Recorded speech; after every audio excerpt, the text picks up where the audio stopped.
seen troops amassing at every corner.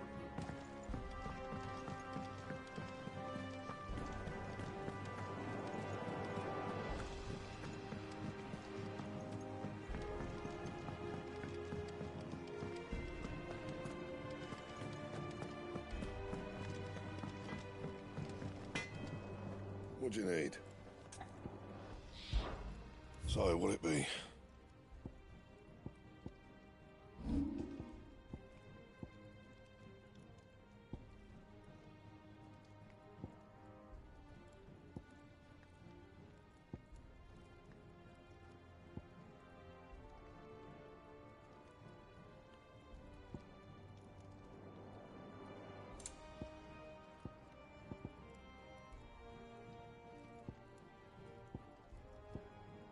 That it?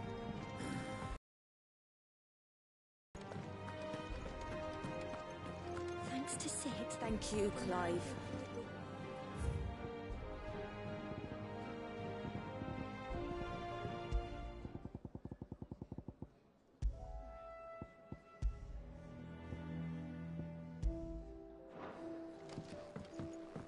The nobleman who visited.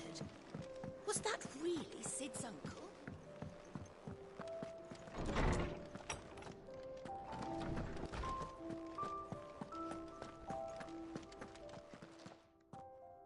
Hippocrates, do you have a moment? For you, Clive? Always. Well, actually, it's for mid this time. Could you take a look at this?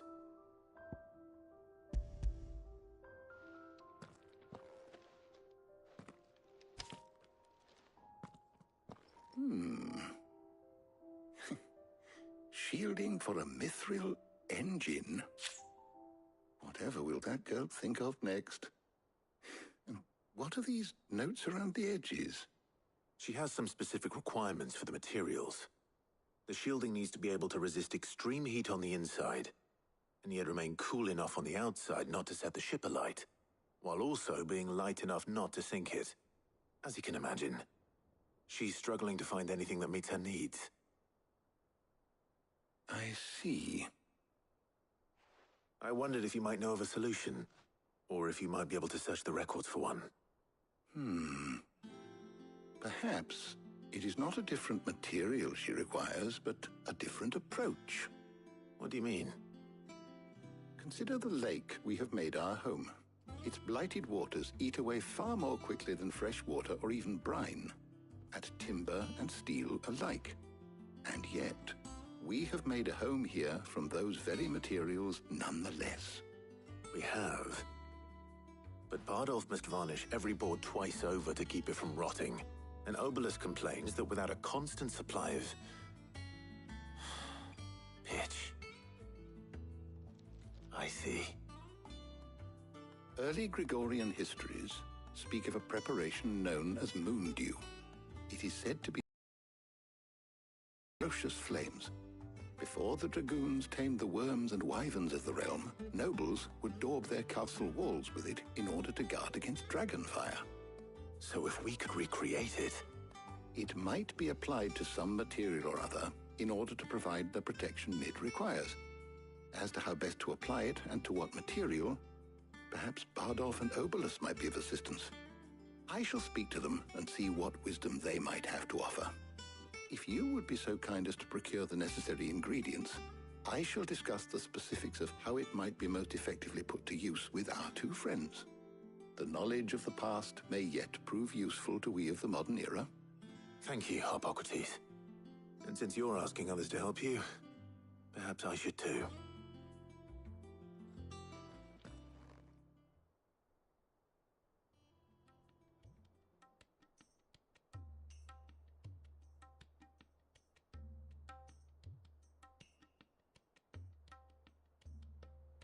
So you need a hand, do you?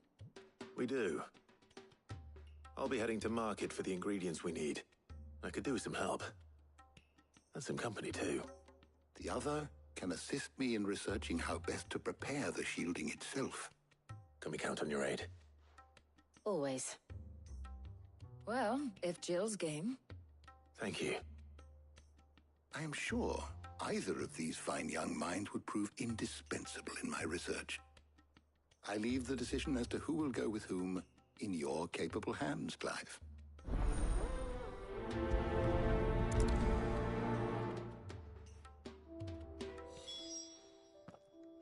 So, Clive, have you made your decision? Who will accompany you on your little excursion? All right. So, what are we fetching? I have taken the liberty of preparing a list. Here. Garlic? Conch shells? Are you sure this is the right list? Looks like the ingredients for someone's supper. Though these items may seem mundane, they have potent effects that are rarely exploited, effects for which they were once highly prized. So much so, in fact, that they were harvested almost to extinction, hence moon dews having fallen from favor. Now, of course, they can be obtained with ease. You should be able to find everything you need at the market in Northreach.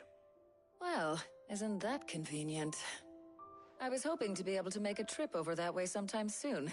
Need to speak to an old acquaintance. I'll meet you there. All right. Stay safe. See you later, Clive. Good luck with your research.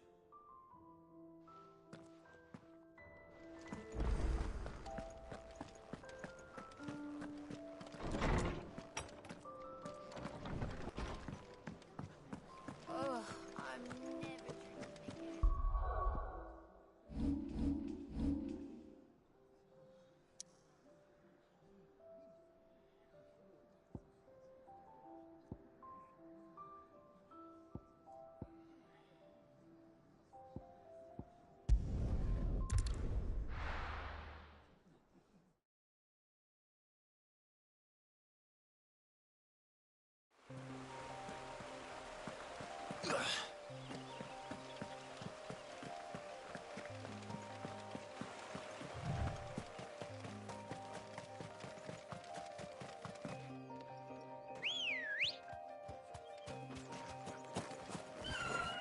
Come on. Faster!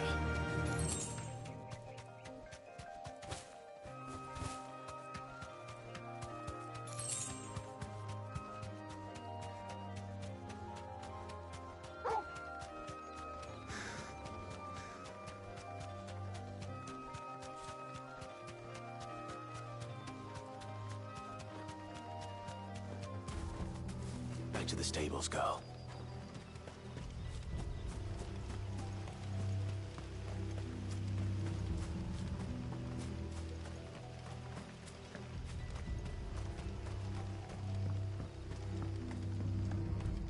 I'll be taking you all to a storehouse in the Vales.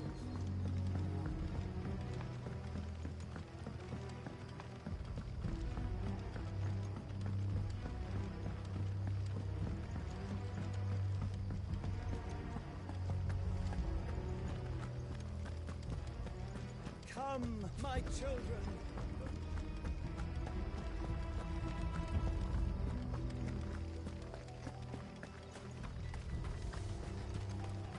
I know you're all afraid, but now it's not the time.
Torgal,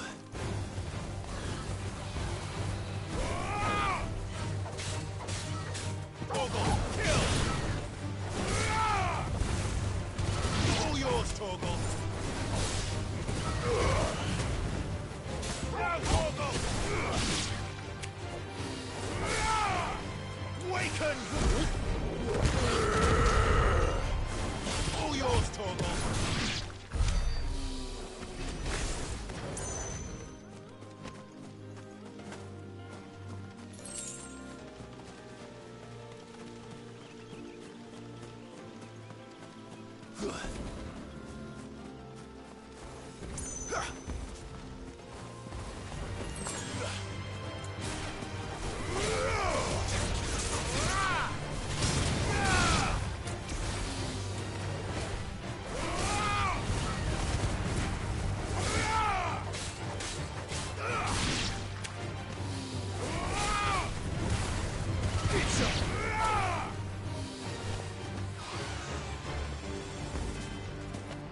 Now, Torgal! All yours, Torgal.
Now, Torgal!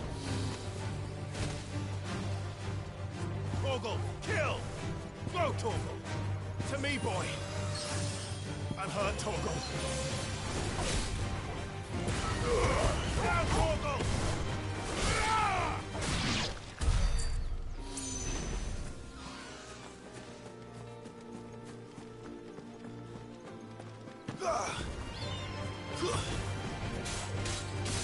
All yours, Torgal! Now, Torgal!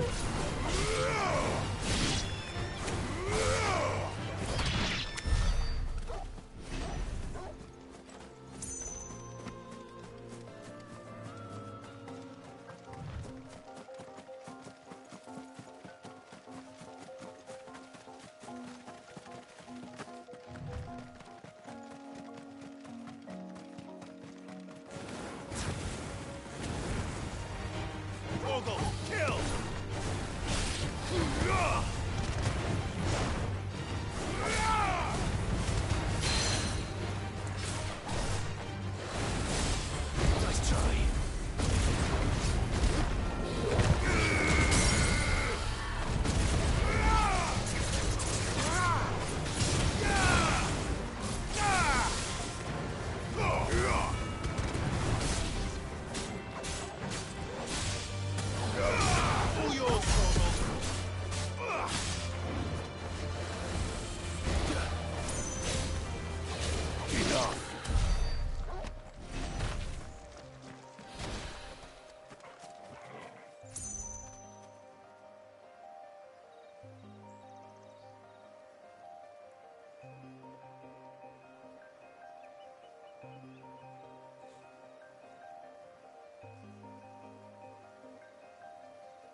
Let's go.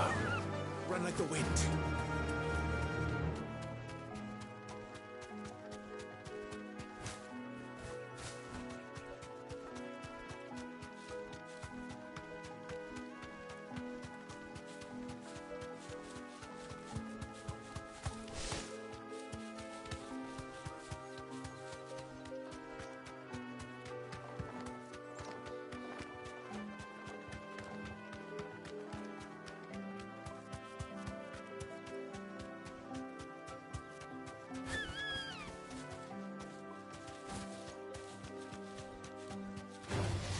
I'll take care of it. Thanks, Gal.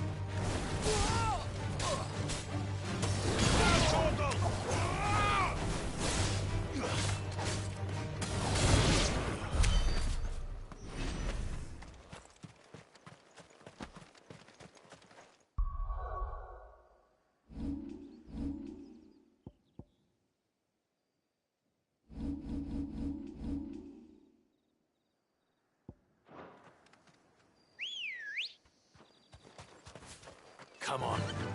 Fly, Ambrosia.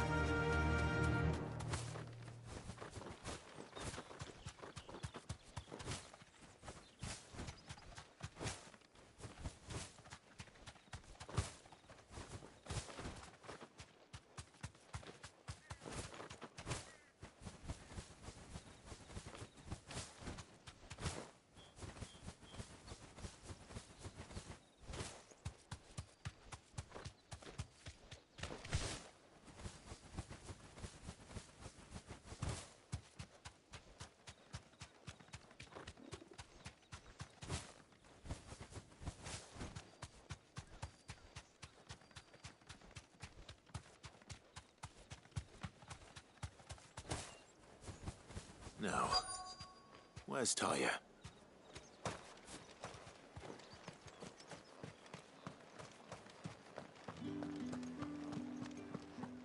Up! You'll not find a bruised pippin. Fresh cuts.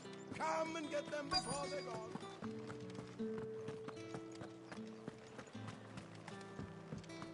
Need to stock up on these. There you are, Talia. Ah, and there you are. We shouldn't have any problems finding what we need in a place like this. But if time is of the essence, perhaps we should split up.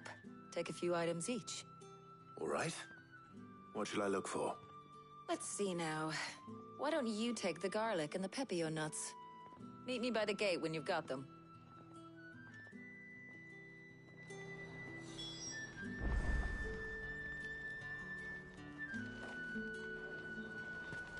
Keep them pilchards nice and chilled.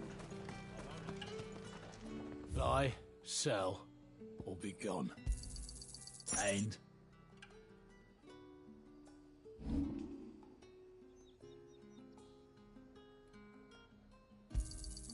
not enough for you. Pity that.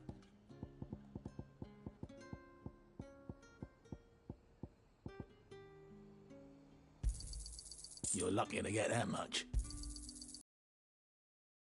No more.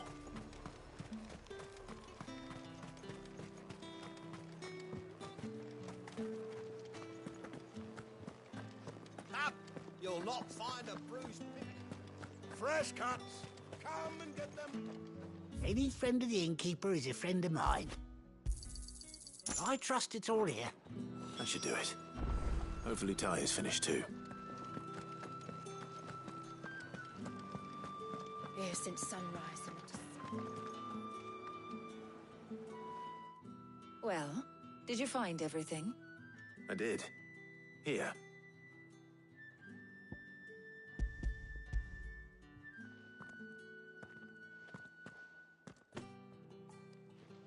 Garlic and pepio nuts.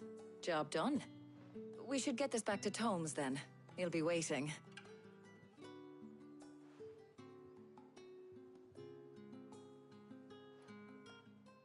But we're not in too much of a rush, are we? Quick chat.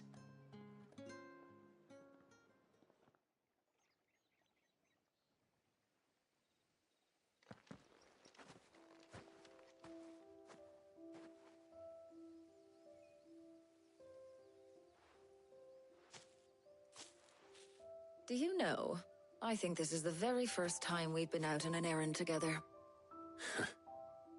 I think you might be right. In all the years since you and that scowl of yours first appeared, you haven't invited me out once. For shame. Well, it seemed long overdue. And you did say you had some shopping to do. I was hoping to restock my supplies of herbs and liniment, yes. You and Jill alone burned through them like wildfire. No luck, though. My usual supplier's not here, and I refuse to pay the prices these gougers charge. I'll ask Karen when we get back. What is it? Oh, just memories. I came here with Sid once, shopping for supplies, just like today. And just like today, I came away empty-handed. Sid even said he'd speak to Karen for me when we got back. Has it really been 5 years? I remember it as if it was yesterday. Hold on. Does that mean it's been 5 years since we met? Feels a lot longer. It does. In a good way, of course. Thank you, Tyre. For what? For everything. I just want you to know that all you've done for us, all you still do, it's appreciated. Do you think I'd stick around if I thought it wasn't? But in the spirit of sharing and caring, you're appreciated too, by all of us.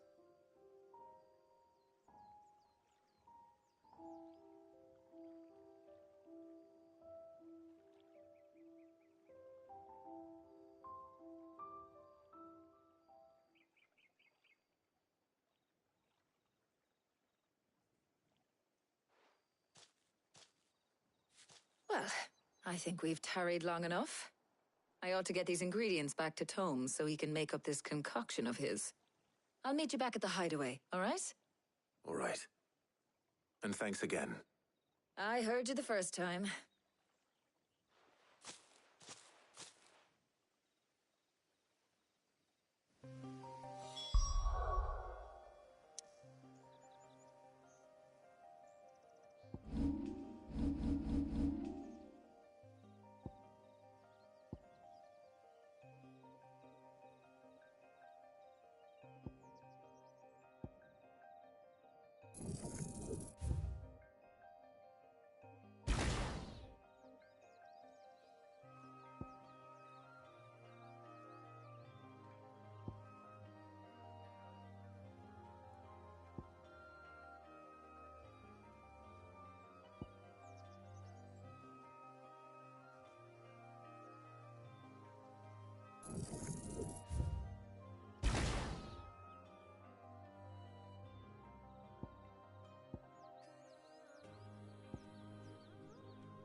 Here since sunrise. You'll not find a bruised... All anyone ever wants anymore.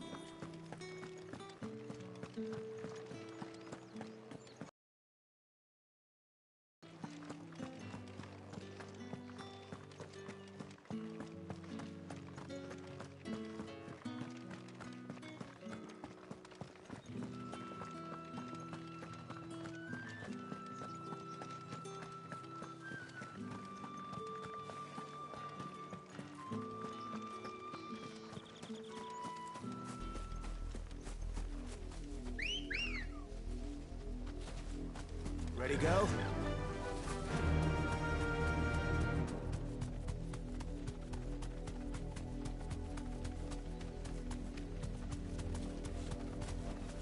Thanks, Gal.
Time to fight.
wonder how Hippocrates is getting on with the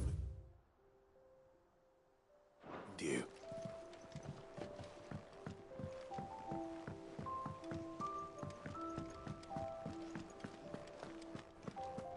Thanks to Sid, the man who...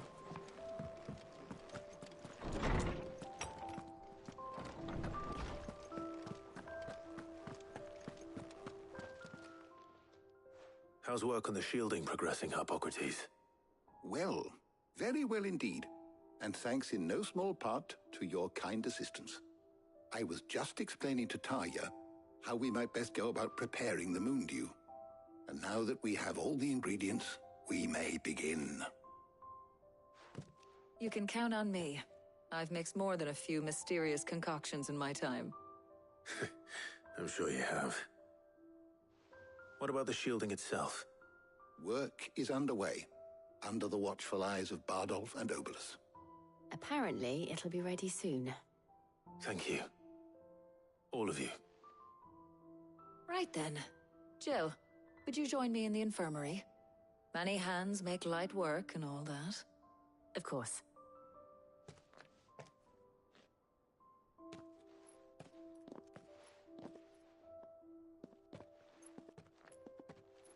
Oh, and Clive.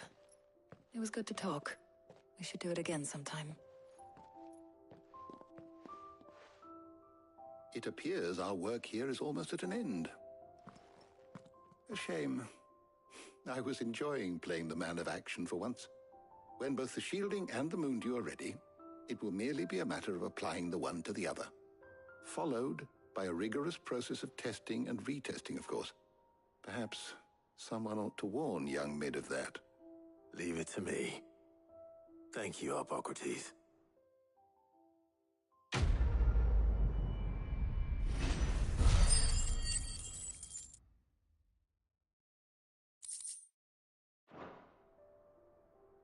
Well, I'd better go and give Mid the good news then. My knowledge is yours. I have a few new notes that might interest you.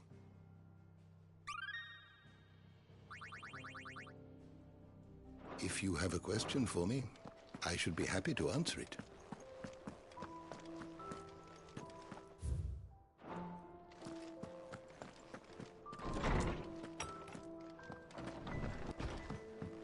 Oh, I'm never drinking.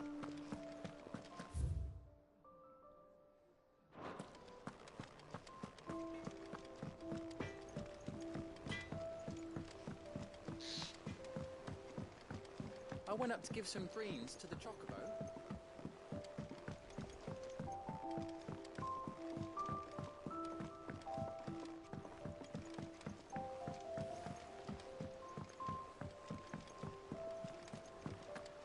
Editors started reading books that don't have any pictures in.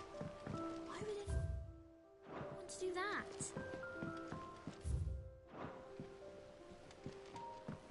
I have done it, Sid.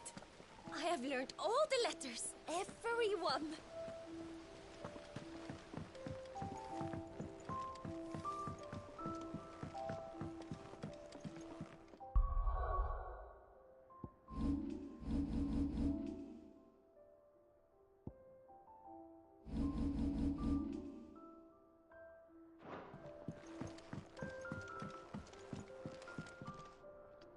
Sorry to keep you waiting, Mid.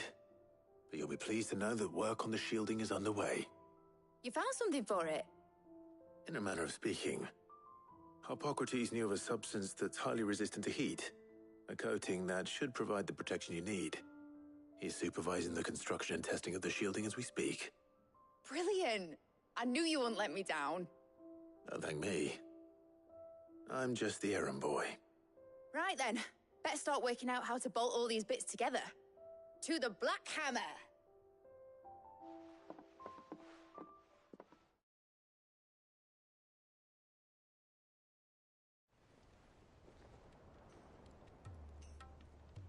You know, when I got into the smithing game, I thought I'd be making swords and shields, not thermal bleeding didgeridoo-dahs.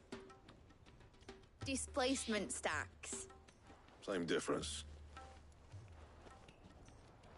Whatever you ain't putting it together in here. It's cramped enough as it is. Let's take this outside. Mid, you get all the parts lined up on the deck. I'll take care of the rest. On my way. Oh, and bring me the biggest hammer you can find. This is gonna require some precision walloping.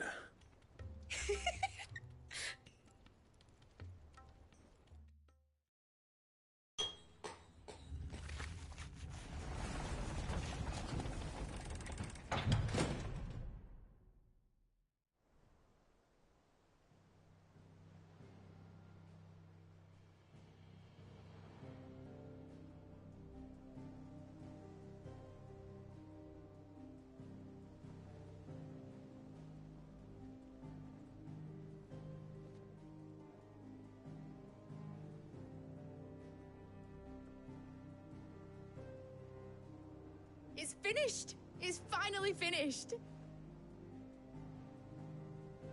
Thank fuck for that. I'll be feeling my hammer arm for weeks. Thank you, Clive, Blackthorn, everyone. That's one down and just 3 more to go. I'm sorry. Oh, didn't I tell you? The Enterprise has 4 mithril engines, and we'll be needing a displacement stack for each. You don't mean... Don't worry. Now they've got a finished one to work off. My gang in Canva can build the rest. Good luck to them, I say. Right, I'm off to get a sling for this elbow. Any other work comes in, keep it to yourselves, eh?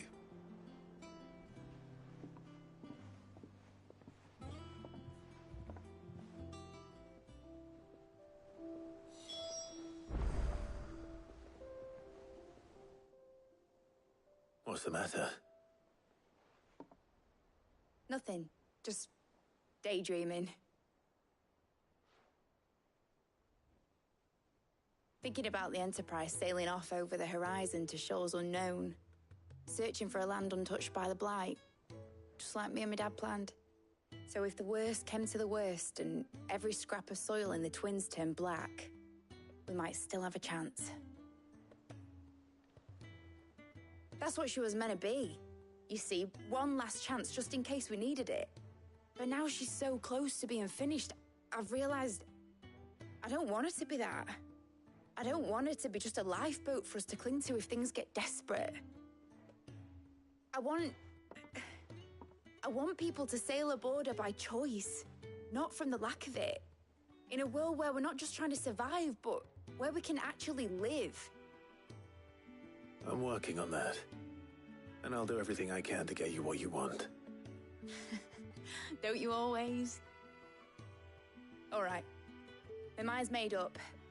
As soon as the Enterprise is fit to sail, I'm putting her under your command. Sod our plans, I'm trusting in yours. Are you sure about this? Something tells me it's what my dad would have wanted. He'd be proud of you.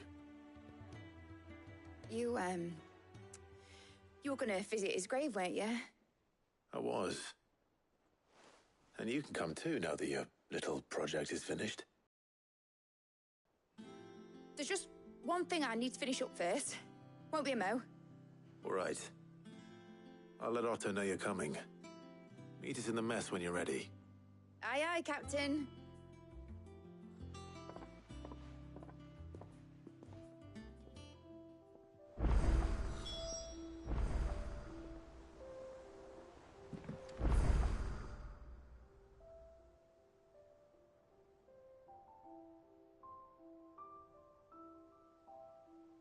Mid told me she was building a ship. Is that the thing Tomes helped to build?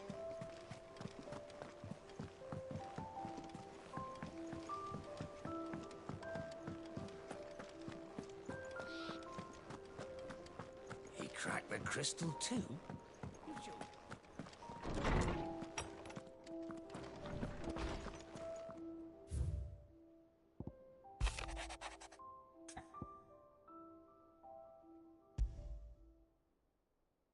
Trouble with the ledgers. Shouldn't he be asking Otto for help?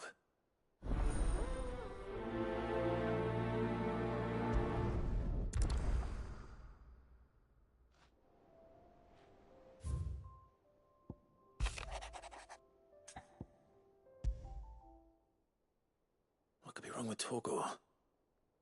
He seemed well enough when I last saw him.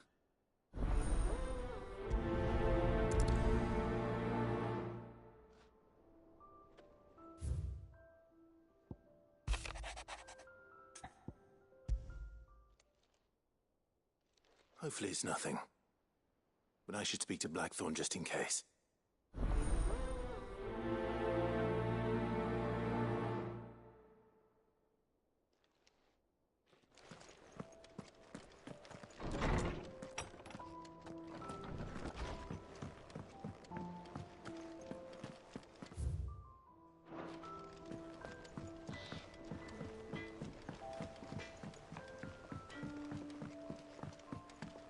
I went up to give some greens to the chocobo.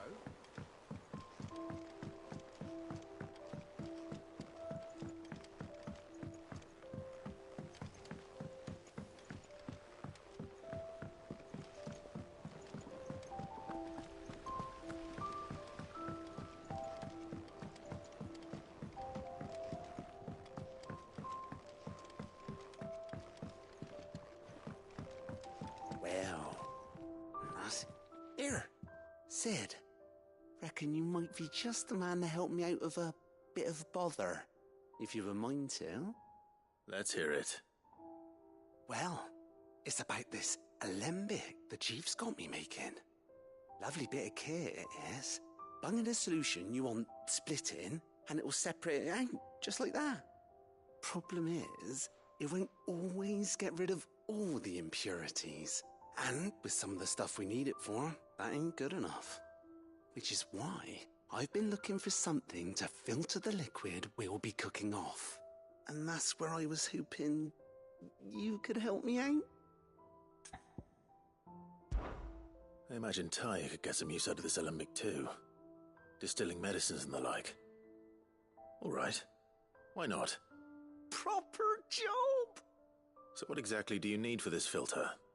Nothing but bomb ash'll do, says the chief. Gave me a sample she'd obtained from the university stores. Couldn't believe my eyes.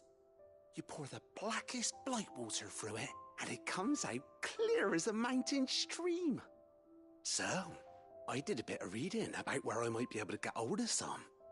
And do you know what I found out? It's only the blimmin' bones of a bomb king. They leave them behind when they die, see? I take it that's where I come in. If you wouldn't mind. I saw a billet on the hunt board for one just the other day. Would have gone myself, but, well, fighting dirty great balls of flame ain't exactly my forte. You, on the other hand... All right. I'll see what I can do. Thank you kindly. And a good hunting, eh?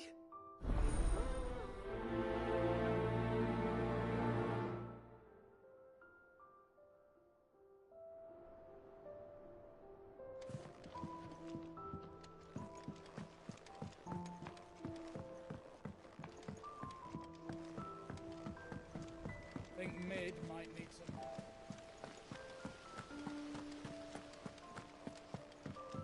Wish I could take one of our birds.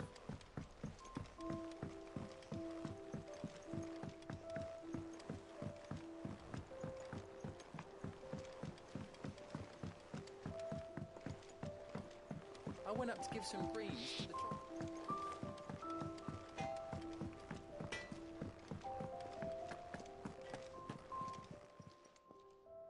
I got your note. You think something's wrong with Torgal? So you can read. Congratulations. But I didn't say I were wrong with him. I said something weren't right. He's not been eating me treats. He used to love cracking the bones from Molly's boiled brown, but now he won't so much as look at 'em. Didn't like him. Which is why I'm of a mind that his mind's on something else. You've not been working him too hard, have you? No harder than usual. Is that it, boy? Do you need a rest? What was it you said he was? A frost wolf? That's what the lawsman seems to think. Then maybe this all has something to do with whatever it is that's woken inside him. I suppose things have been different since Rosalith. Perhaps Hippocrates knows something. Instead of everything, you mean? Perhaps.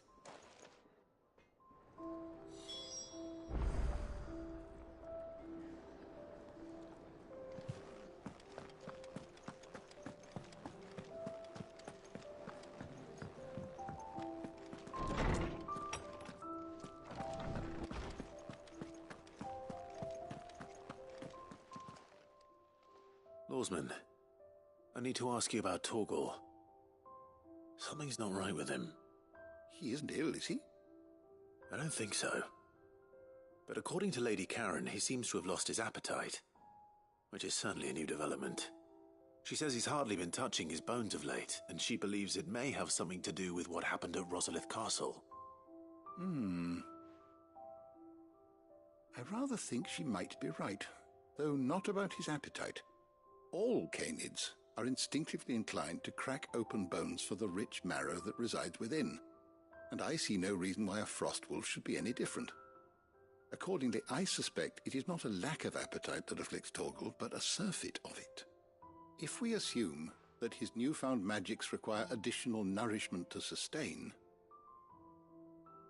it may well be that the bones Lady Karen is accustomed to providing are no longer sufficient.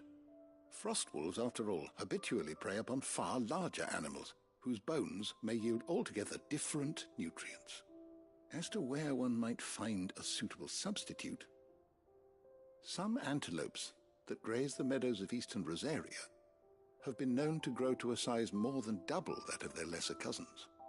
I don't recall ever seeing any that large. And little wonder. The oldest and largest such creatures rarely leave the safety of the highlands for fear of predators.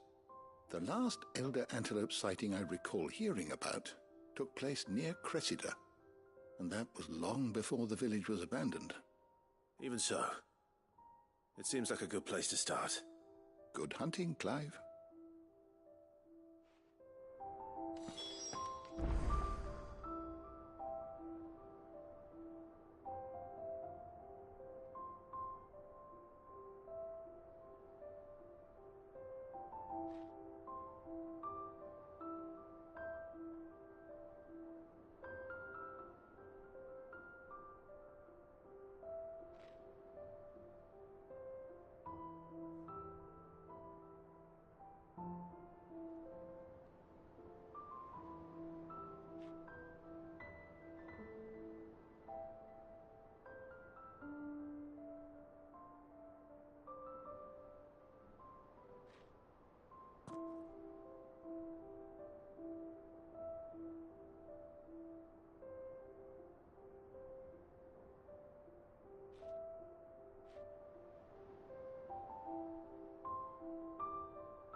Blackthorn, do you have a moment? Not really, no. This won't take long. I just wanted to ask how you're getting on. August was worried about you, that you might still be doubting your craft, even after learning the trick of that cuirass. Is there something else weighing on your mind? Perhaps sharing your thoughts might help. That bastard's like a dog with a bone. Still, you've got a keen eye, I'll give him that. It's just, well, Karen showed me something. Something I've never seen before. And that was? A sword. An odd-looking thing with a single-edged blade. The metal itself wasn't anything to write home about, but fuck me, the edge on it. You could slice a man clean in two with a weapon like that, and he'd be halfway home before he even realised he'd been cut. So that's what's troubling you? Nah.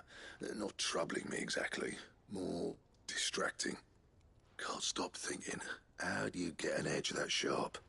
It's driving me mad. And if you knew how to do it, we could arm the curse breakers with even better blades. That's about the size of it, yeah. I'll see what I can find out. Sharper swords are always welcome. And we can't have our master blacksmith being distracted.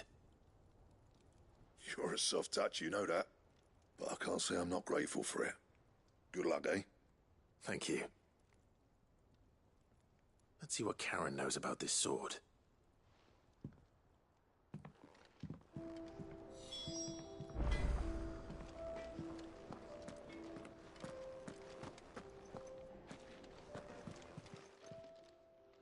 You're looking well, Karen.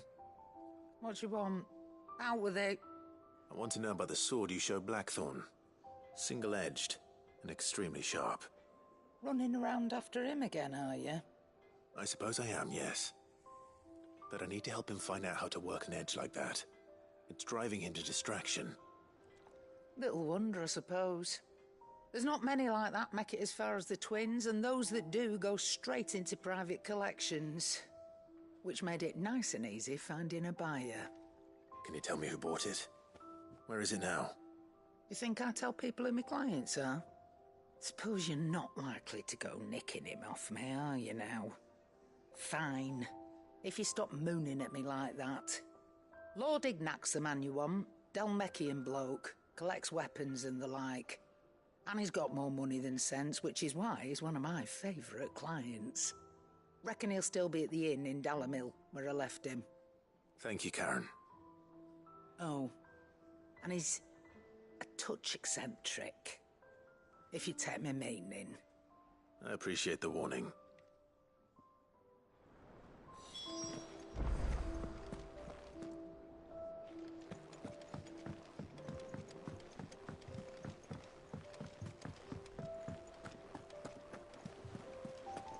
Is that the thing Tomes helped to build? Ned told me she was building a ship.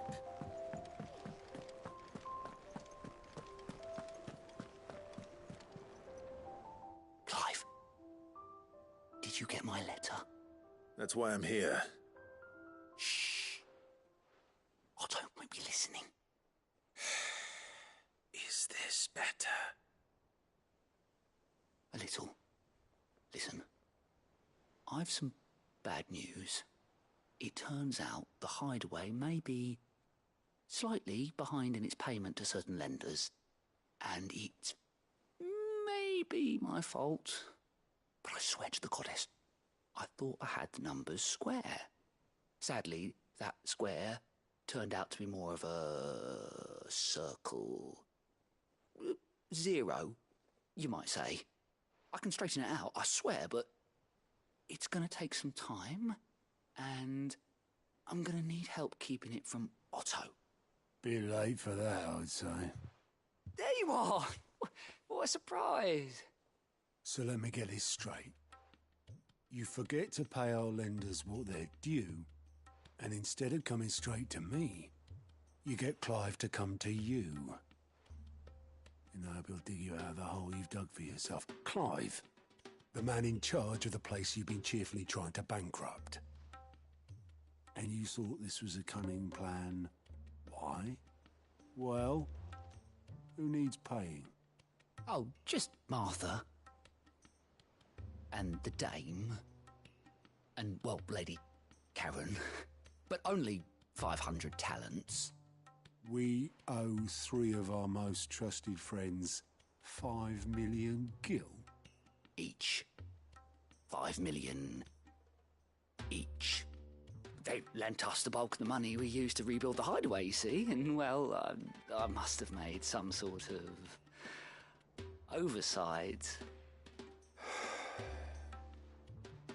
Those ledgers were my responsibility, and it was my decision to entrust them to you.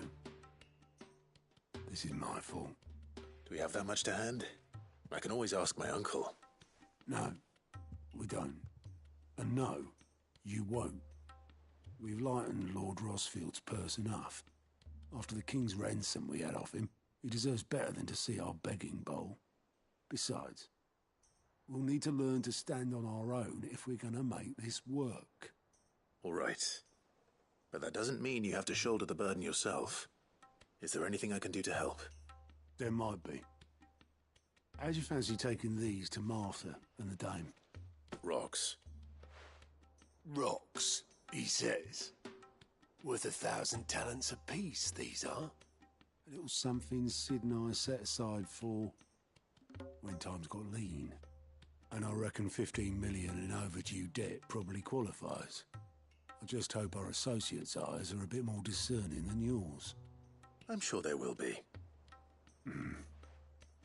Should be me making the rounds, really. But you know how it is with this place. Orders to wipe and all that. I know. Which is why I don't mind going in your place. Go. Do you know why I only gave Master Clive here 2 star rubies? Because you'd rather Lady Karen killed me. Because I'd rather Lady Karen killed you. Yes. Well, I suppose this is goodbye then. Don't worry. I'm sure Karen will understand. Really? Do you think so? No, I don't.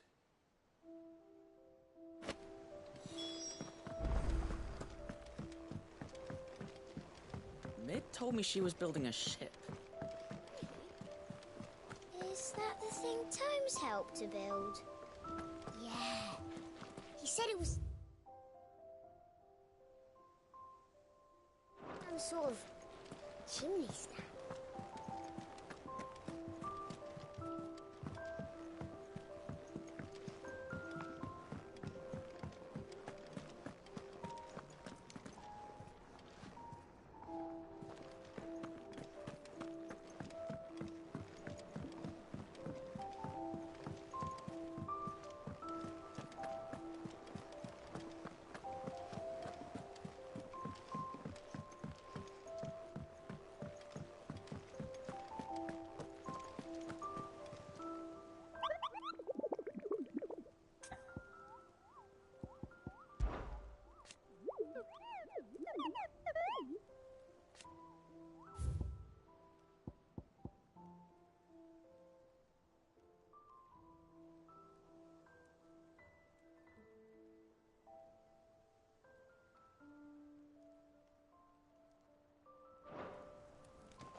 People take notice of wealthy men. Shouldn't be too hard to track down Karen's collector. Gone. The whole mother crystal.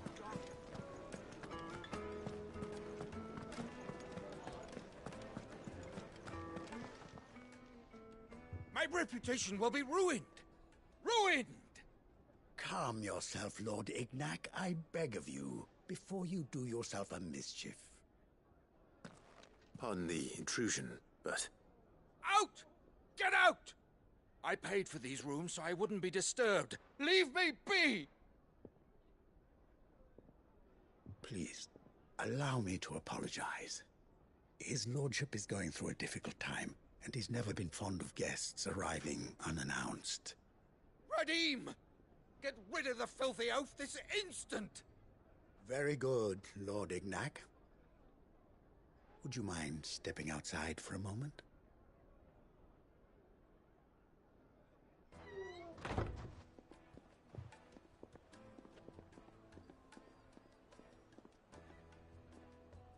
I'm sorry if I've caused you any trouble. That? Oh, no. That's just how his lordship is. Though the morning's events have left him somewhat fractious. He's been dispossessed of his luggage, you see. The thieves also made away with a considerable amount of coin. Coin the innkeeper will soon be keen to collect. I don't suppose a certain blade was among the stolen items. A single-edged sword. It was purchased from a merchant friend of mine. Ah, you know Lady Karen. Yes, I'm afraid it was. Then I'll retrieve Lord Ignac's luggage. But I have one condition. You have but to state it. You are welcome to anything that is within my power to grant. I want an audience with Lord Ignac. A few minutes should be enough. Then I'll be on my way. A condition I would be a fool to refuse. Of course, you shall have your audience. I don't suppose you saw where the thieves went? I did not, no. Though some discreet inquiries made on his lordship's behalf mean that I know where you might find them. The bandit's bed. Every ill-gotten coin in Dalamal is said to pass through that disreputable corner of the Valcroy. And that's where I'm heading. I shall speak to Lord Ignac in your absence, and arrange for an audience upon your triumphant return. That will be very kind of you. Farewell, and best of luck.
Ambrosia.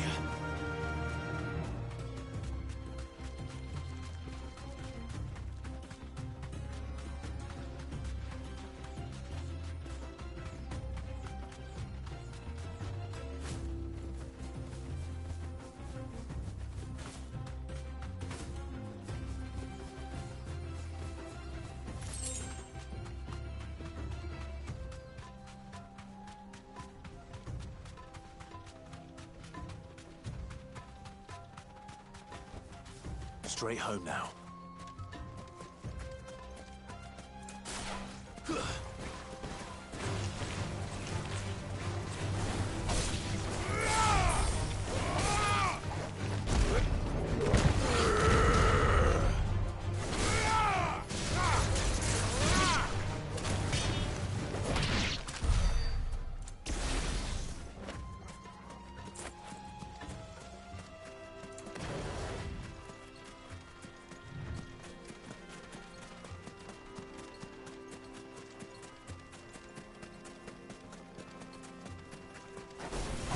Time to fight.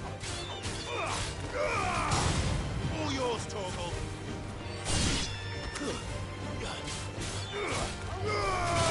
Torgal, kill! Farewell.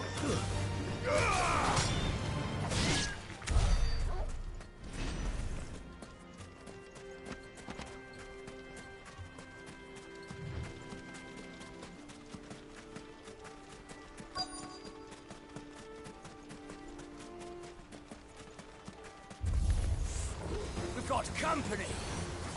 Come on, lads, let's tear the bastard's head off!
To me, boy.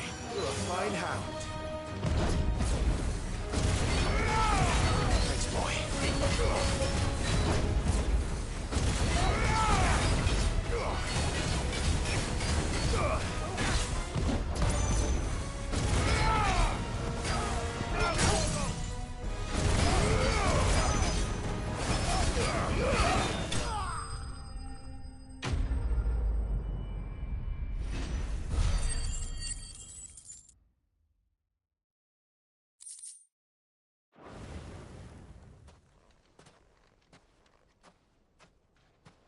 This must be Ignac's luggage.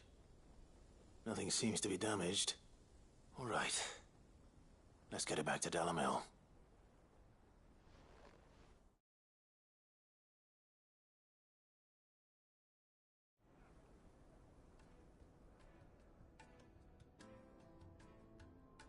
I hear I have you to thank for the return of my effects. What shall I call you, my good man? Wyvern. Glad to make your acquaintance. A formidable name indeed. Well, Wyvern, I appear to be in your debt. Radim here tells me you wished for an audience. Is that all? A few moments of your time should suffice, yes. You're a peculiar fellow, Wyvern. All right, speak. Master Wyvern was wondering a certain single-edged sword you recently acquired. Oh, a true work of art, that one. Karen drove me hard on the price, but I would have sold her Radim here to get my hands on that sword. It was made in the Outer Isles, far beyond the Twins, and is used exclusively by the practitioners of a unique school of swordsmanship. They believe no combat should ever exceed a single strike, and hone their blades to such perfection that none ever does. Each sword is made for that one perfect stroke, and for that stroke only. They crack upon a second blow. There's a brutal sort of beauty to it, really. But how do they hone such an edge? Fine question. Why, they use a whetstone, of course. Whetstones, rather. A whole array of them, ranging from the coarse to the fine. 10,000 licks with the sharpening stone, then 10,000 more. But it is the final stone which lends the blade its legendary sharpness. A mineral quite foreign to this great realm of ours. And that is the key. The secret ingredient. Wyvern, it occurs to me that my little lecture is hardly equal to services rendered. Take this, together with my regards. The very stone of which I spoke, far rarer among collectors than even the blade itself, and a far more fitting payment. Thank you. Pardon the intrusion, my lordship. However, it is long past time we prepared ourselves to depart. So it is. I am locked in bitter competition with a rival collector of curiosities.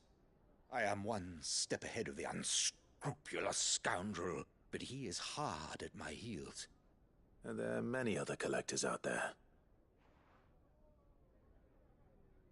Too many to count, but only one do I consider my nemesis. Lord Byron Rosfield. And is a perennial thorn in my side. I can imagine. Farewell, Wyvern. May our paths cross again. Radim, we mustn't dawdle.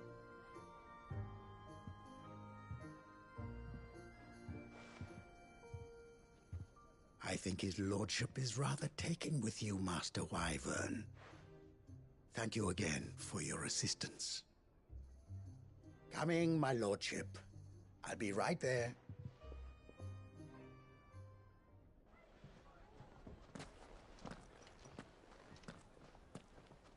Trust Uncle Byron to find such an interesting rival. Now, let's see what Blackthorn makes of this whetstone, shall we?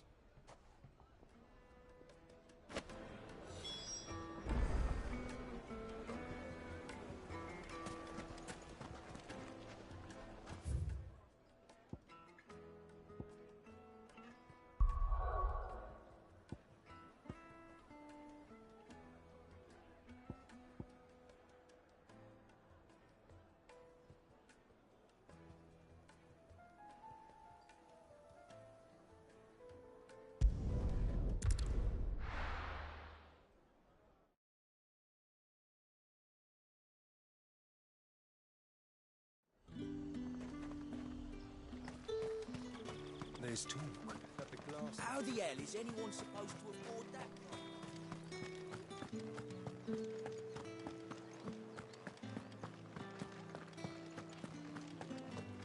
Did you hear? The gates to heaven.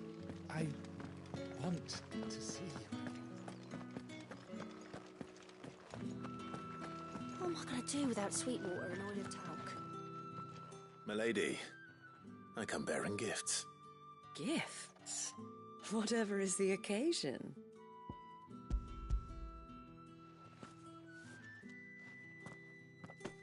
Oh my. Clive, you really have outdone yourself. Otto asked me to give it to you. To settle the Hideaway's debt with the Veil. And to compensate you for the time it took us to do so. You disappoint me, Clive. I thought you might finally be warming to me. Tell Otto he can keep his baubles. I tried to tell him as much the first time around. The man owes me nothing, nor does the Hideaway. My contribution to the restoration effort was made freely and willingly. It was the least I could do. You once told me Sid did you a kindness.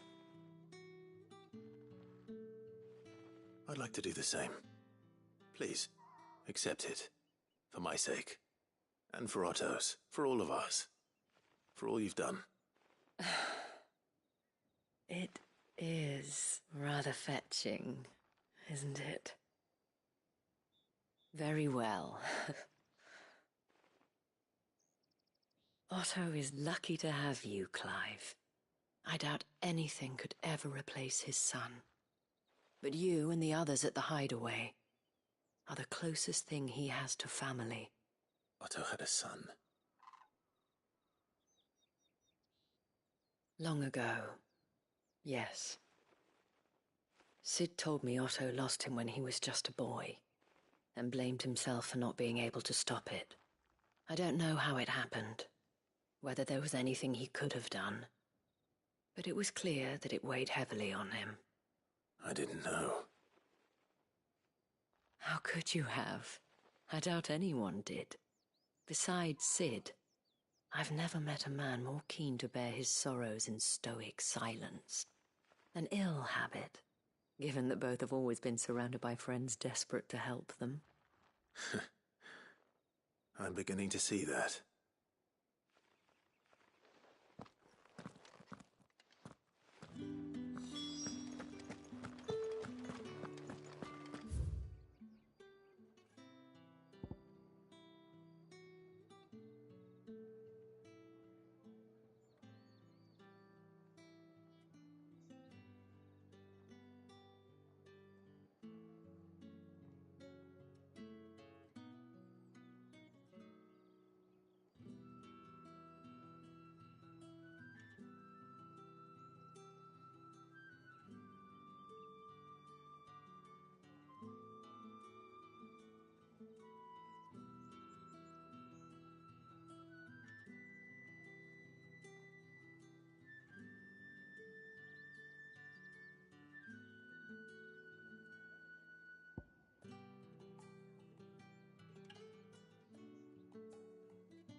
Better already.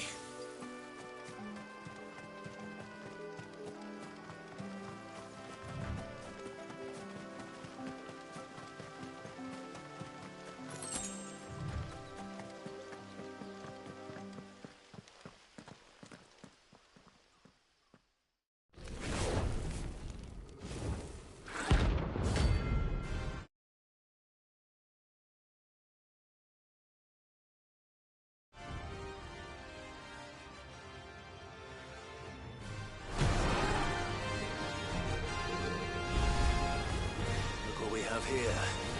Greetings, Your Majesty. Nice try.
Your reign is over.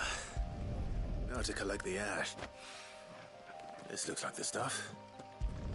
Let's see if there's any more.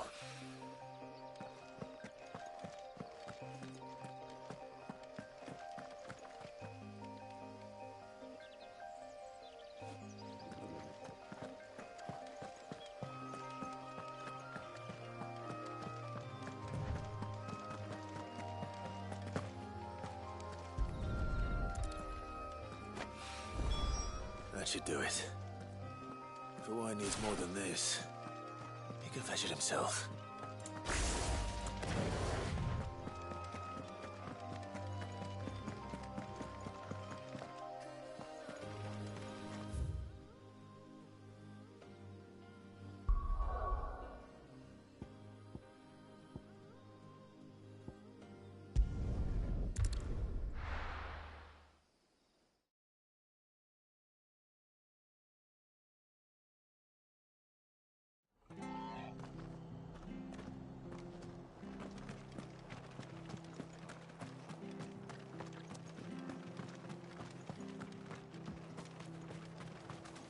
What are you after?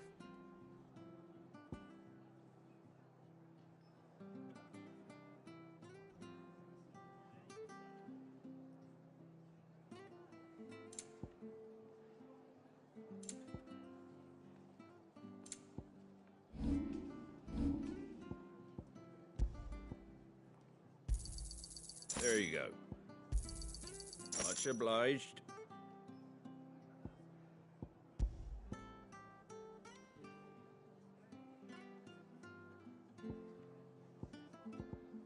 That all, is it?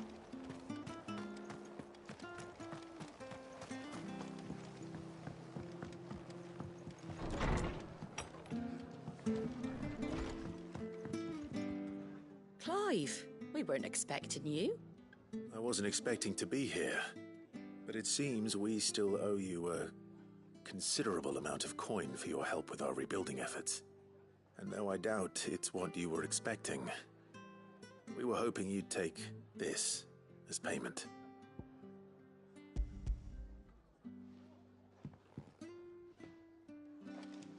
A star ruby? I can't accept this. It's worth at least twice what you owe me. More if you can find yourself the right buyer. Think of the difference as interest. Interest? If word got out I charged that much, no one would ever borrow from me again. Anyway, why are you the one here asking me about this? I'd have expected Otto. Bit much sending the Lord Marquis out to settle your debts, isn't it? The old goat working himself to death again? Something like that. Most days I think he's the only reason the hideaway's still standing. Same as always, eh? Back when the place was nothing but a twinkle in the eye of a recently retired Lord Commander, word is he was the first one Sid reached out to. Probably knew that without his strong arm and level head, the idea would never get off the ground. Sid may have been the face of the hideaway, but Otto's always been the backbone. And when Sid passed away, we were all worried that would be the end of it. That Otto would just give up. His death was hard on everyone. But it must have hit Otto hardest of all. But he didn't give up, did he? Quite the opposite, in fact. If I recall, he was the one who nominated you as Sid's replacement, and rallied the rest around you. I reckon what he saw in Sid, he saw in you too. And don't we all? Doesn't hurt that you're half as stubborn and twice as handsome, neither. That, and you keep good company. I suppose I do.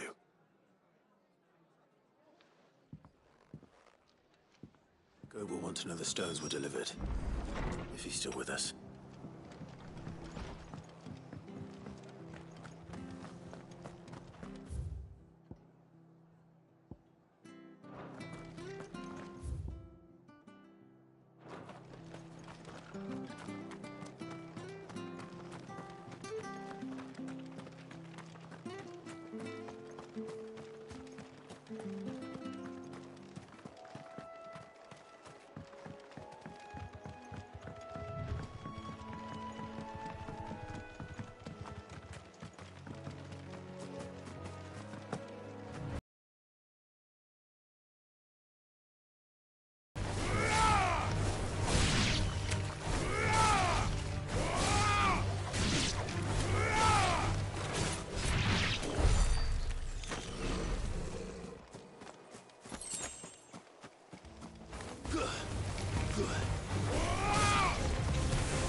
It's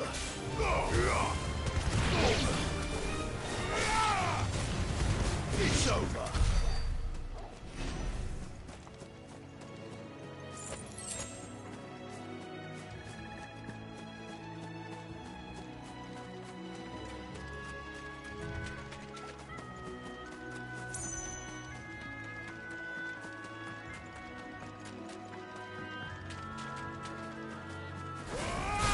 Time to fight.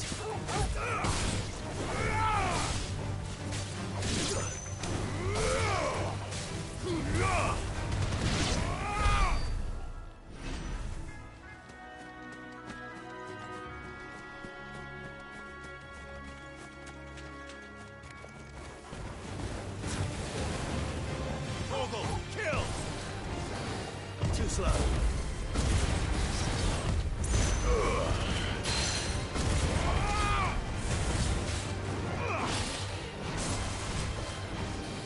Nice try.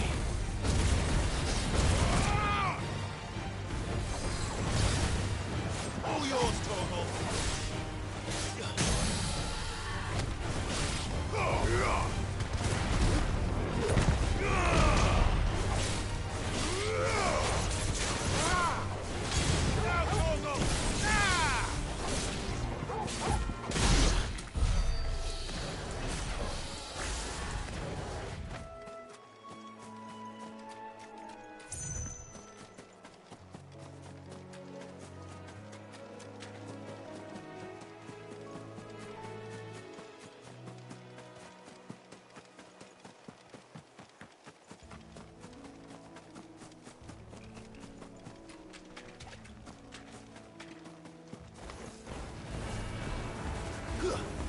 Ah!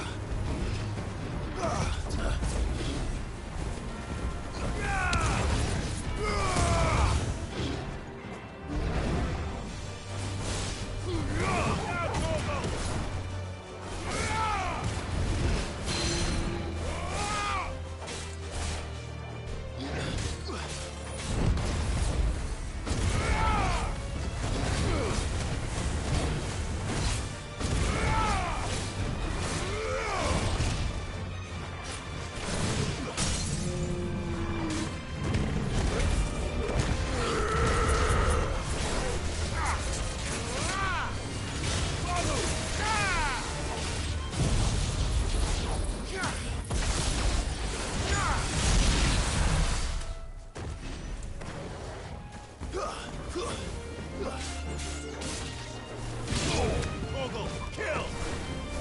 Stay down!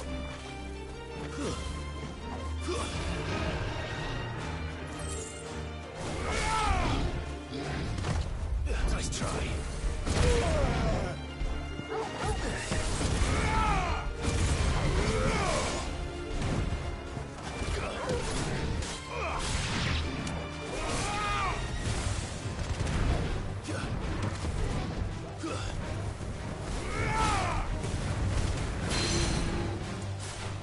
Now,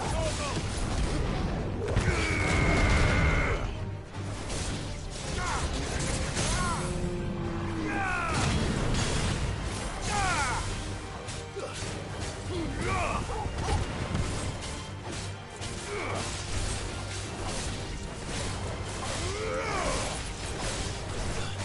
Torgal, kill!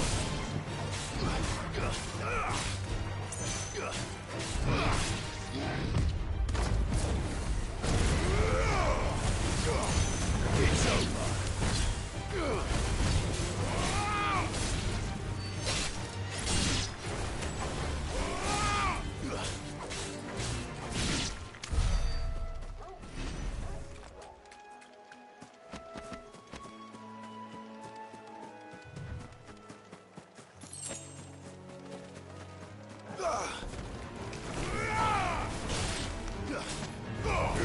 Now, Torgal!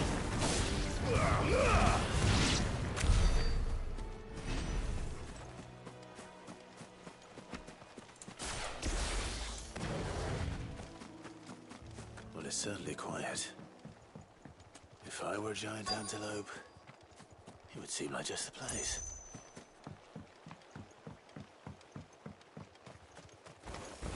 I doubt we'll find one bigger than that. You hungry, Torgal?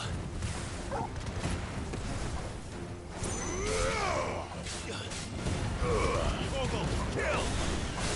Stay down!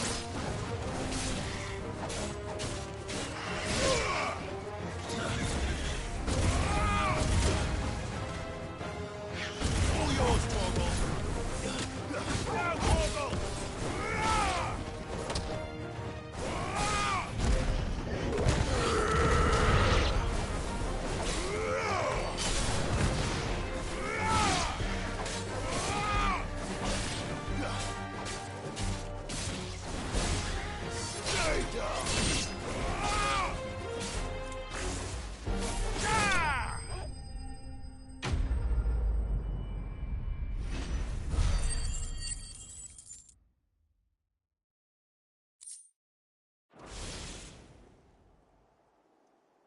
Now.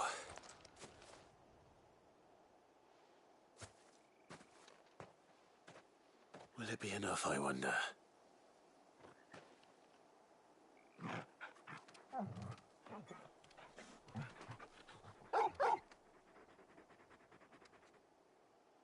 I say that answers my question. Which means we owe the lawsmen our thanks. You're just a big puppy, aren't you? A very big puppy.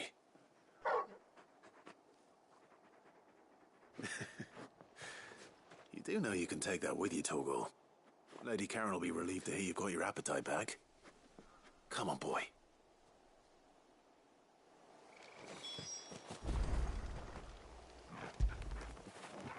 Now feel good, boy.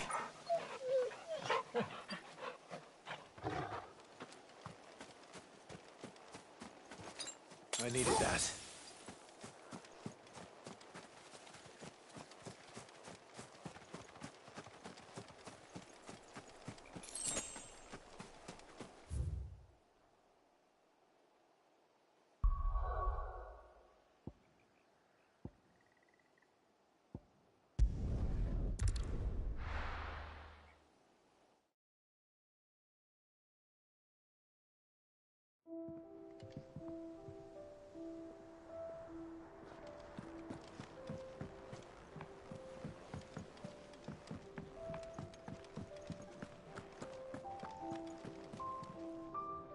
I noticed you and Torgal had gone off somewhere.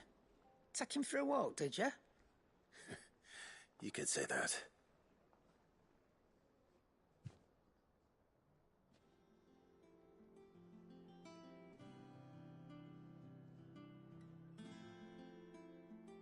So, Molly's leftovers weren't good enough, eh? That'll teach me for treating you like you're still a pup. All right, no need to shout. Now we know what you're after, I can see about getting some in. Speaking of which, I brought one for later. Can I leave it with you?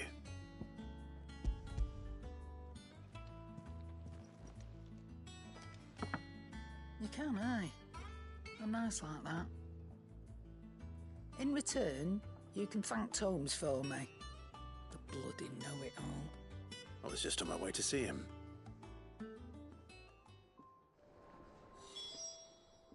Well, don't just stand there gawping. I don't know many fleshers who deal in cuts that size. But that doesn't mean I don't know some. If you're gonna buy some, be quick about it.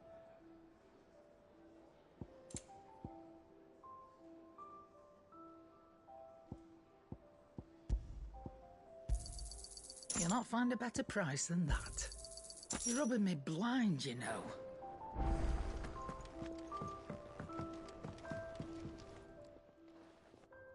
Sorry for the wait. But hopefully you'll agree it was worth it. You learned something about that sword, then? I did better than that.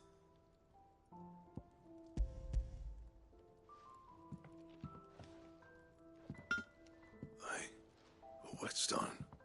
Yes. But not one you'll find anywhere in Valisthea.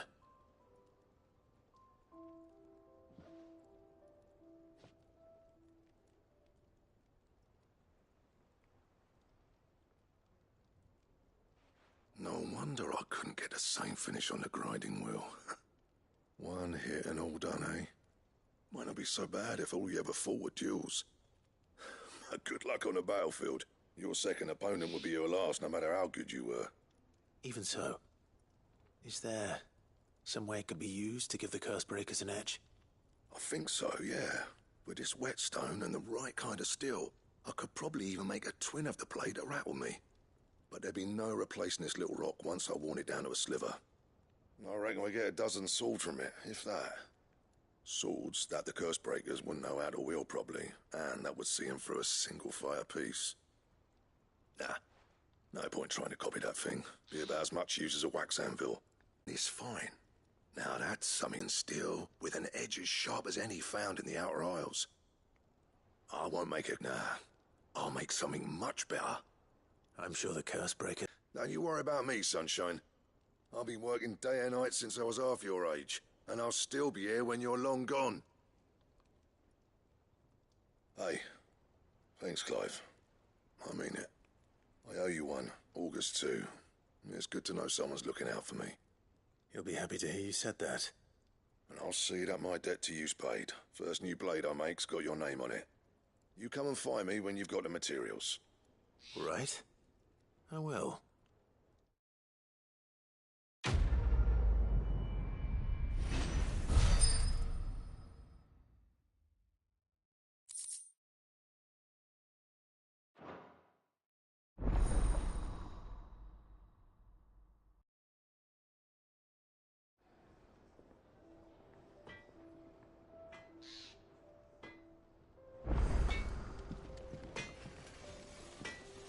Back, are ya? So, what'll it be?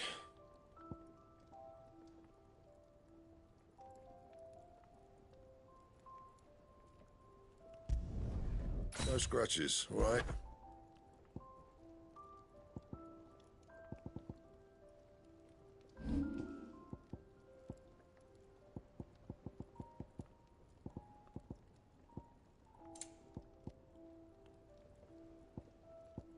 And?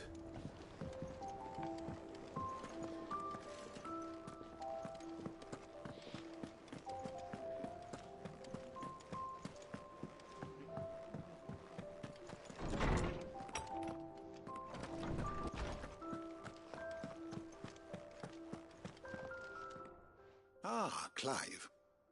Were you able to locate your quarry? We were indeed, Lawsman. You pointed us in exactly the right direction. And Torgal's been a very happy hound ever since. Very good, very good. Lady Karen sends her thanks, by the way, for your part in solving the mystery. Ah.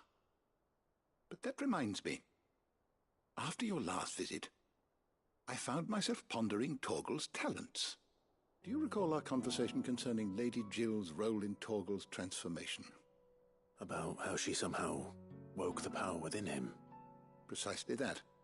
A reasonable conclusion, I thought, but one which raised certain questions in my mind. You see, the Fenrir of legend served Shiva and Shiva alone, and while the powers attributed to him are certainly impressive, the records imply they are somewhat different in nature to those you described Torgal as having used. What are you suggesting? That Torgal may be the beneficiary of more than one icon's power. Consider that in addition to Lady Jill, he has served as a loyal companion to you, your brother, and even the late Cid. In short, the icons hitherto near at hand, or should I say at paw, have been diverse and plenty, and that number has only grown as the realm's dominance have fallen to your sword. One can but speculate as to how all of this has affected Torgal. He has seemed more fierce of late. And if I am not mistaken, he will grow fiercer still. We are fortunate indeed to be able to count him amongst our allies and not our adversaries. Oh, he's more than an ally. He's a friend.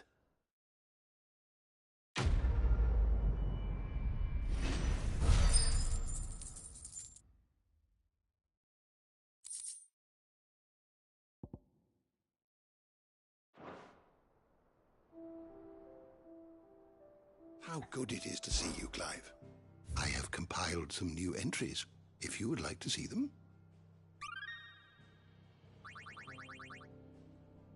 If you have a question for me, I should be happy to answer it.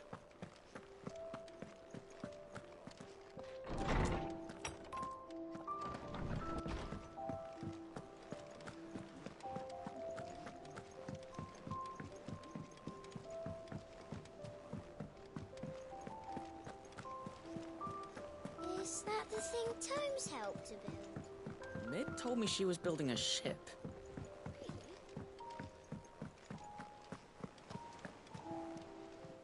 Goat. Still alive, I see. So Lady Karen accepted the ruby. Ah, about that. I tried my best, but she was just too stubborn to take it. She threw it right back in my face, in fact, and told me I could stick my stupid stone where the sun don't shine. Karen refused payment. I hope it wasn't something I said. I'm sure you were as tactful as ever. Let me see what I can do. Oh, wonderful. I hope you have better luck than I did.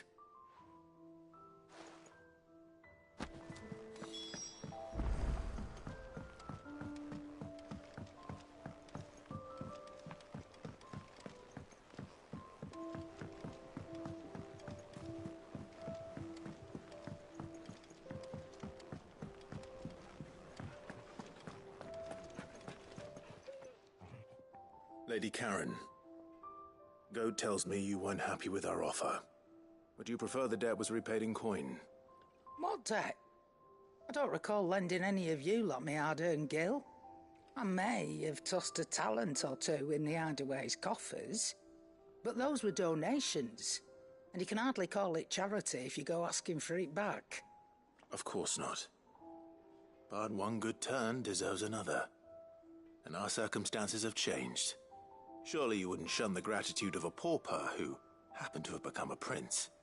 Oh, so you're a prince now, are you? Fine. But I'm selling it and taking what I'm owed, then you're getting the rest whether you like it or not.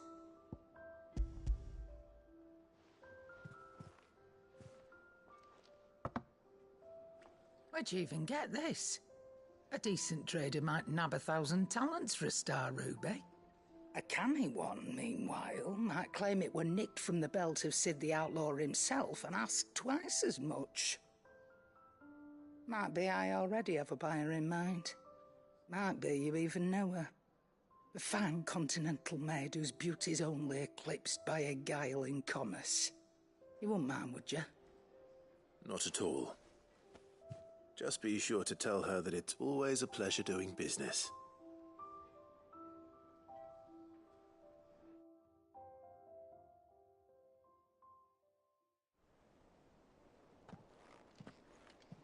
I hear you ended up delivering all 3 stones. Thanks to this lump. I sometimes wonder what I pay you for. Speaking of which, I still haven't been paid last month's wages. Oh, so you remember what's owed to you then? Get your ass behind that disc of yours and don't get up before those ledgers are square. Right away.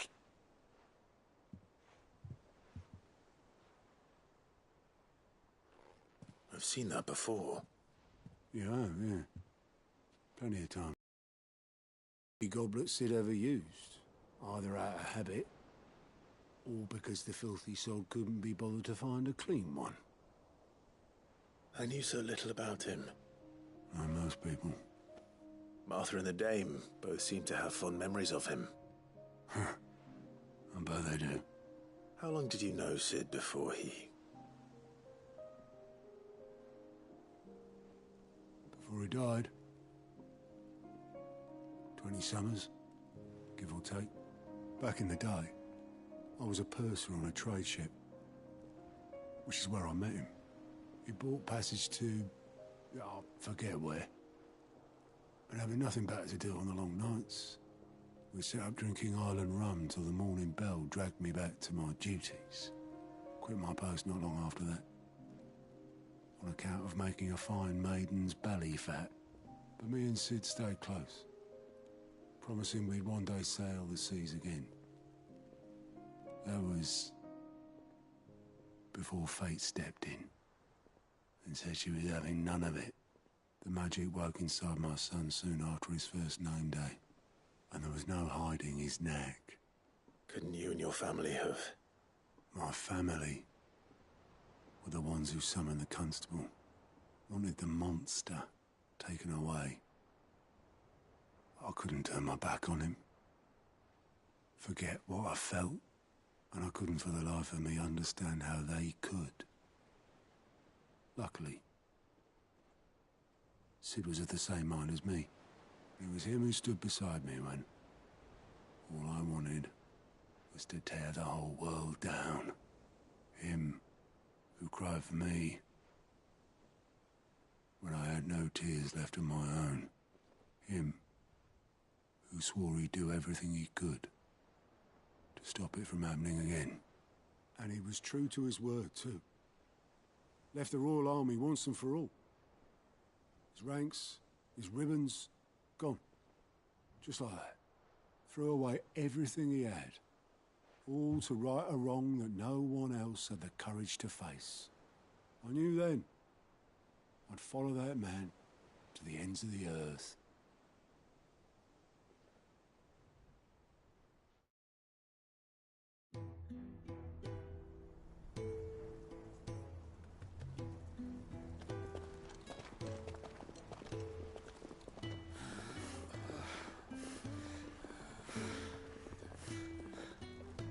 He was always too clever for his own good, was Sid. Saw the world for what it really was, while the rest of us were content to go along with the lie we were shown. And it can't have been easy, bearing that burden alone.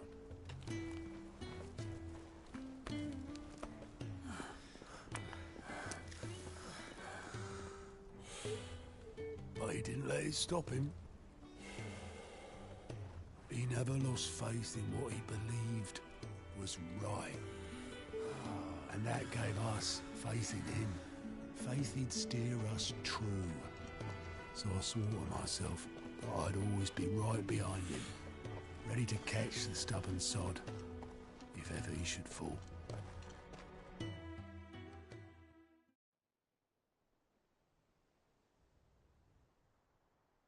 But I couldn't even do that.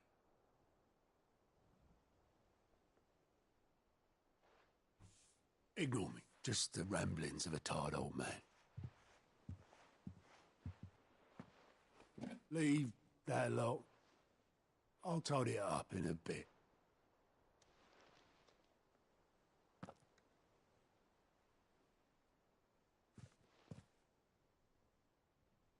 This is Sid's handwriting.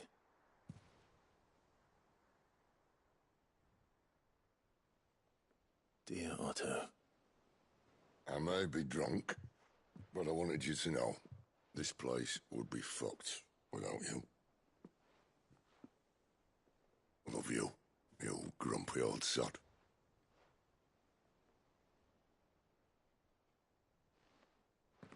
This note. Hmm?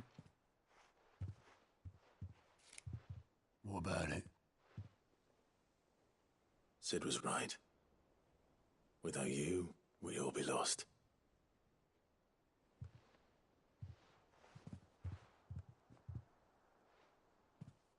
He should have bloody well said so then. Just once. Before he went. But then, why would he? Him, or anyone? I'd only have told him to piss off.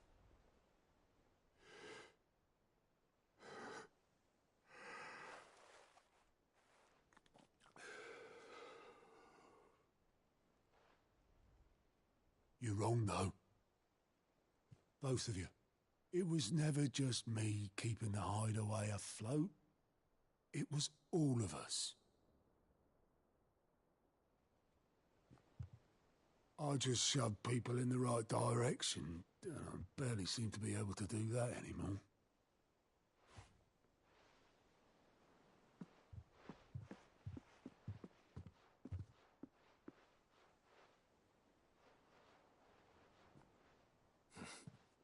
Would you rather Goat were at the helm?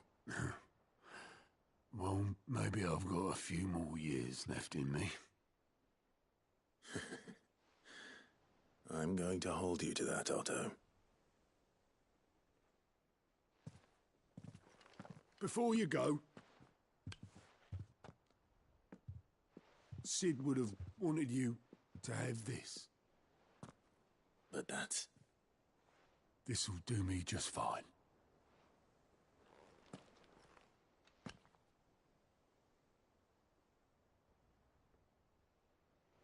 Thanks for the ray of sunshine. I'll see if I can't pay you back. Already have.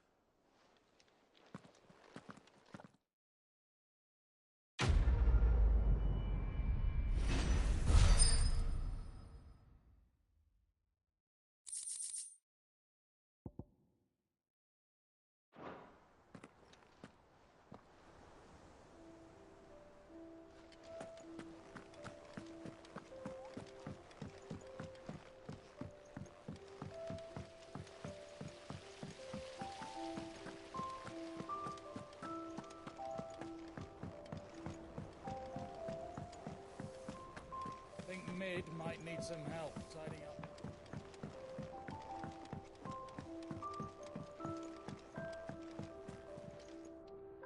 All right there, Sid? How's that hunt for the bomb ash going? I have it here.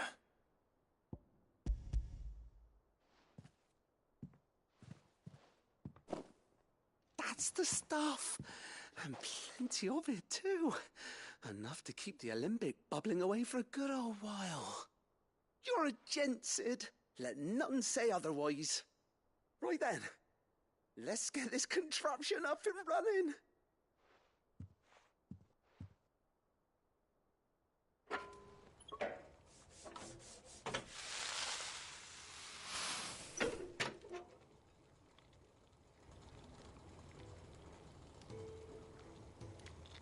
There we have it. The Telemon Alembic. And it works just like the chief said it would. Very impressive.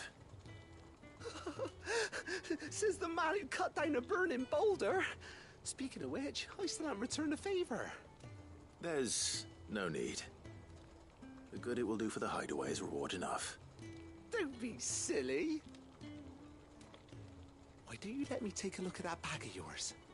The one you keep your potions in. Reckon I could work some magic on that. What kind of magic? Well, we happen to have isolated a substance in our test run of the Alembic that I reckon will make even the toughest lever supple as anything.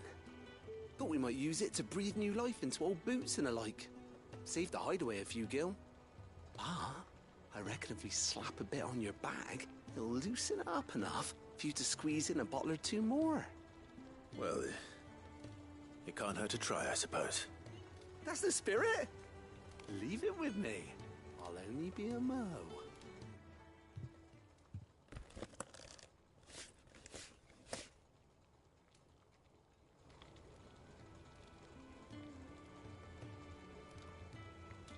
Well, what do you reckon? It certainly feels more flexible. Right? Told you. Thank you. I think. No. Thank you for supporting Mid and the rest of us in our endeavors. Without you, we'd never have been able to discover wonders like that stuff I rubbed on your bag. And I'm telling you, there's plenty more where that came from.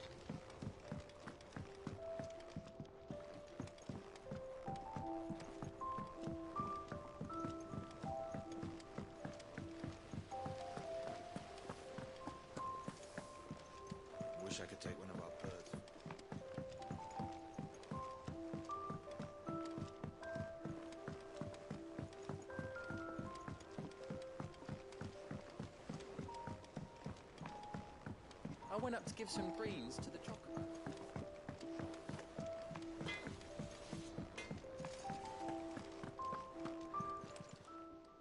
And what can I do for you? If you're gonna buy something, be quick about it.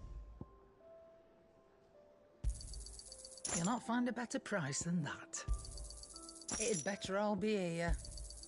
You're rubbing me blind, you know. Is that all?